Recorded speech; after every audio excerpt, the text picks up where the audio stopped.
Minecraft has been with us since 2009, and since then we have seen the growth and evolution around every aspect of the game.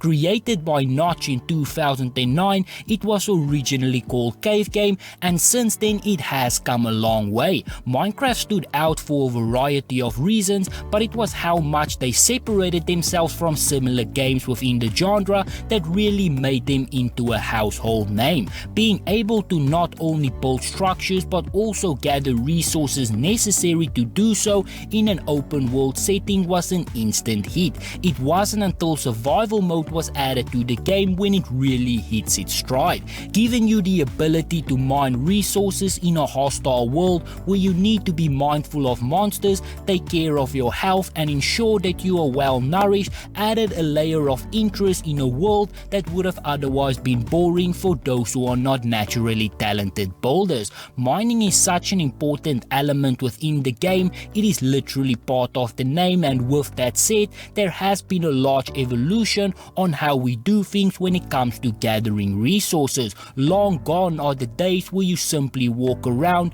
punch a block once, gather the resources and build your dream home. Mining took its first step after the release of 1.0.0 with the Explorer update. This update added a health bar, and with it survival became much more prominent. Although missing in the original version of the game, Notch had a vision for mining. He wanted to add an extra layer to the game and make it far more difficult for mining certain blocks. It is a basic idea but also very effective. The harder the block, the longer it takes you to mine. Dirt is easy, stone is harder, and therefore it will take longer. It created complexity, and with that a desire to play for longer. The next update relevant to mining was 1.2.1 that saw the inclusion of the mineshaft. It is an overworld biome that generates underground, and with it comes a simpler way of doing things. The mineshaft holds many treasures, and mining in them leads to many rewards. Finding these shafts are easier than you think if you know where to look, and using them to navigate the mines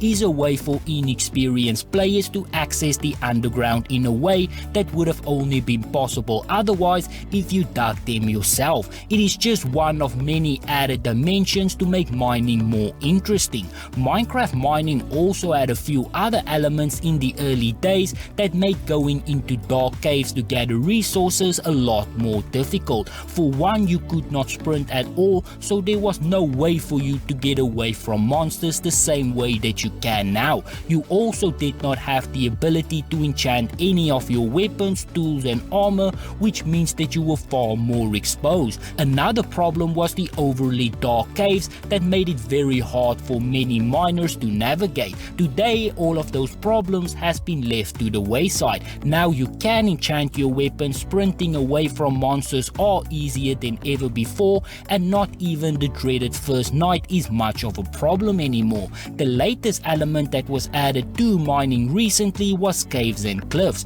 This update completely rejuvenated the mining system by adding more layers and extra elements that more closer resembles an actual mine. The latest 1.17 and 1.18 updates saw over 4 new caves added to the game, all of which has its own unique style. Lush caves, spaghetti caves are only to name a few, and with these new underground worlds, mining has now evolved once more.